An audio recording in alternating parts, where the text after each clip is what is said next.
403 database management system का lecture number 19 देखेंगे। तो चलते हैं लेक्चर को ओवरव्यू कर लेते हैं। इस लेक्चर में हम क्या-क्या पढ़ेंगे। फर्स्ट हम पढ़ेंगे फंक्शनल डिपेंडेंसी, सेकंड हम पढ़ेंगे इन्फरेंस रूल्स एंड थर्ड हम पढ़ेंगे नॉर्मल फॉर्म्स। तो फर्स्ट टॉपिक की तरफ चलते हैं। फर्स्ट क्या है, functional dependency. Functional dependency is a type of relationship between attributes. Functional dependency क्या है, ये किसकी टाइप है, रिलेशनशिप की, जो क्या होती है एट्रीब्यूट्स के दरमियान रिलेशनशिप की टाइप होती है। नेक्स्ट इसकी हम डेफिनेशन कर लेंगे। Definition of functional dependency, if A and B are attributes और set of attributes of relation R, we say that B is functionally dependent on A। अगर हमारे पास एक टेबल दिया हुआ है R नेम से, तो उसके अंदर उसके जो कॉलम्स है A और B, तो B की वैल्यूज जो है, B कॉलम की वैल्यूज वो किस पे डिपेंड कर रही हो, A कॉलम पे। तो इसको हम क्या कहते हैं, functional dependency. We write this as A belongs to A, read as A functionally determines B और A determines B।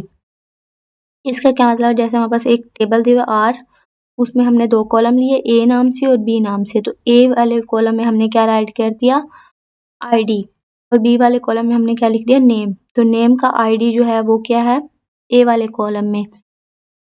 तो नेम जो है वो डिपेंड कर रहा है किस पे, ए पे। अगर उसका आईडी होगा तभी हम उसको आइडेंटिफाई कर सकेंगे। तो बी का जो वैल्यू होगी वो किस पे डिपेंड कर रही होगी, ए पे। तो इसको हम क्या कहते हैं, functional dependency.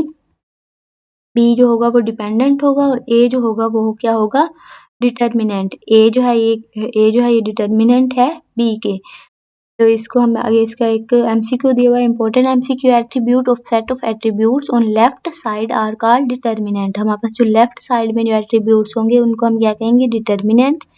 And on the right side are called dependents. A जो है ये हमारे पास क्या है, डिटर्मिनेंट है, और इसके आगे जो ये बिलोंग्स कर रहा है, A goes to B C and D. तो बी सी डी जो वैल्यूज हैं ये क्या हमारे पास है, डिपेंडेंट्स। अगर ए की वैल्यू हमारे पास नहीं होगी तो बी सी डी की वैल्यू हम फाइंड नहीं कर सकेंगे। डी की वैल्यू जो है यहाँ पे दी हुई, डी हमारे पास क्या है, डिटर्मिनेंट, और ई जो हमारे पास है ये क्या है, डिपेंडेंट्स। डिटर्मिनेंट क्या होता है, डिटर्मिनेंट का कैंडिडेट की होना और सुपर की होना ज़रूरी होता है। अगर कैंडिडेट की नहीं होगी तो वो वैल्यू जो होगी वो डिटर्मिनेंट भी नहीं होगी। आगे इसकी एग्जांपल देखेंगे। स्टूडेंट, एक हमारा स्टूडेंट नेम का टेबल दिया हुआ है, इसके आगे इसके एट्रीब्यूट्स हैं, स्टूडेंट आईडी, उसका नेम, स्टूडेंट का एड्रेस, प्रोग्राम नेम और क्रेडिट्स। तो स्टूडेंट का आईडी जो है ये क्या है, हमारे पास एक डिटर्मिनेंट है। डिटर्मिनेंट क्या होता है, जो कैंडिडेट की हो या सुपर की हो। तो यहाँ पे हमारे पास जो स्टूडेंट का आईडी था ये हमारे पास एक यूनिक की थी, तो इसको हम क्या कहेंगे, डिटर्मिनेंट। इसके आगे इसके डिपेंडेंट्स देख लेंगे। इसके आगे डिपेंडेंट्स इसमें आएगा स्टूडेंट का नेम, एड्रेस, प्रोग्राम नेम और क्रेडिट्स। आगे प्रोग्राम नेम जो है ये भी क्या होगा, ये हमारे पास डिटर्मिनेंट होगा। इससे हम क्या डिफाइन कर सकते हैं, क्रेडिट्स को। क्रेडिट्स किस पे डिपेंड कर रहे हैं, प्रोग्राम नेम पे। तो नेक्स्ट चलते हैं फंक्शन डिपेंडेंसी एंड कीज।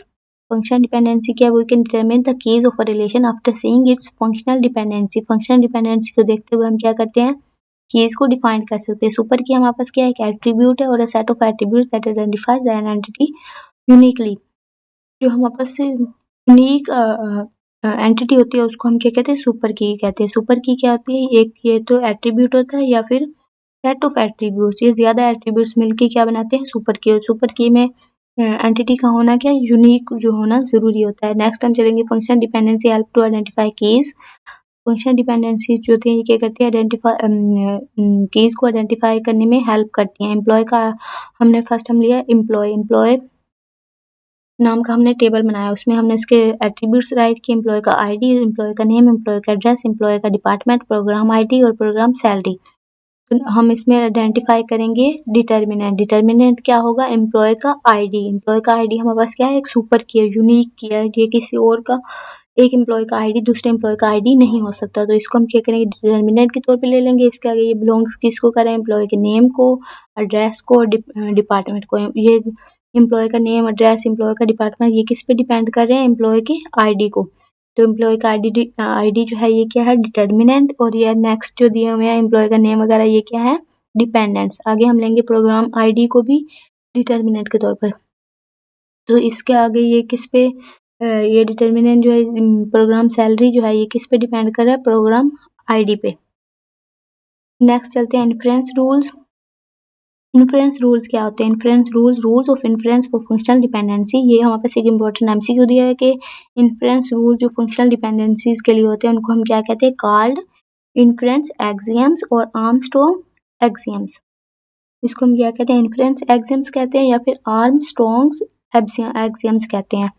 तो ये एक इम्पोर्टेंट एमसीक्यू था। नेक्स्ट हम देखेंगे कि इन्फ्रेंस रूल्स कितने होते हैं और इनके नेम वगैरह क्या है। तो डिफरेंट इन्फ्रेंस रूल्स हमारे पास होते हैं। ये टोटल हमारे पास इन्फ्रेंस रूल्स कितने होते हैं? 6। कितने होते हैं? 6। फर्स्ट हमारे पास क्या है? रिफ्लेक्सिविटी। सेकंड हमारे पास है ऑगमेंटेशन। थर्ड है ट्रांसिटिविटी, एडिटिविटी और यूनियन। और फिफ्थ है प्रोजेक्टिविटी और डिकम्पोजिशन। एंड सिक्स में हमारे पास क्या है? सूडो ट्रांसिटिविटी। तो फर्स्ट हम पढ़ेंगे रिफ्लेक्सिविटी को। रिफ्लेक्सिविटी क्या है कि if B is subset of A, अगर बी जो है ये सबसेट है ए का, देन ए जो है ये बिलोंग्स करे बी को। सबसेट का क्या मतलब होता है कि ए की वैल्यू बी की वैल्यू, बी के जो एट्रीब्यूट्स हैं, ए के जो एट्रीब्यूट्स हैं वो तमाम के तमाम किस में प्रेजेंट हो? बी में। तो ए जो होगा वो क्या करेगा? बिलोंग्स करेगा ए को, खुद को भी वो बिलोंग करेगा। तो हम रिफ्लेक्सिविटी के आगे हमारे पास एक एमसीक्यू दिया है कि रिफ्लेक्सिविटी को हम क्या कहते हैं? Trivial dependencies. एग्जाम्पल पे देखेंगे स्टूडेंट का नेम, स्टूडेंट का एड्रेस जो है ये हमारे पास ए के तौर पे हमने ले लिया। ये क्या कर रहा है? बिलोंग्स कर रहा है स्टूडेंट के नेम को। आगे जो हमारे पास है स्टूडेंट का नेम गोज टू स्टूडेंट के नेम, तो ये बिलोंग्स करेगा A belongs to A. Augmentation देखेंगे। ऑगमेंटेशन क्या है? If we have A goes to B then A C goes to B C. अगर हमारे पास ए बिलोंग्स कर रहा है बी को, देन ए सी जो होगा वो बिलोंग करेगा बी सी को। तो स्टूडेंट आईडी हमारे पास है वो क्या कर रहा है? ये हमारे पास ए के तौर पर हो गया। एक गोज टू स्टूडेंट के नेम बी हो गया, देन ए सी स्टूडेंट का आईडी, स्टूडेंट का एड्रेस गोज टू स्टूडेंट का नेम, देन स्टूडेंट का address B C A C goes to B C. आगे ट्रांसिटिविटी देखेंगे। ट्रांसिटिविटी क्या होता है? If A goes to B and B goes to C then A C जो A goes to C.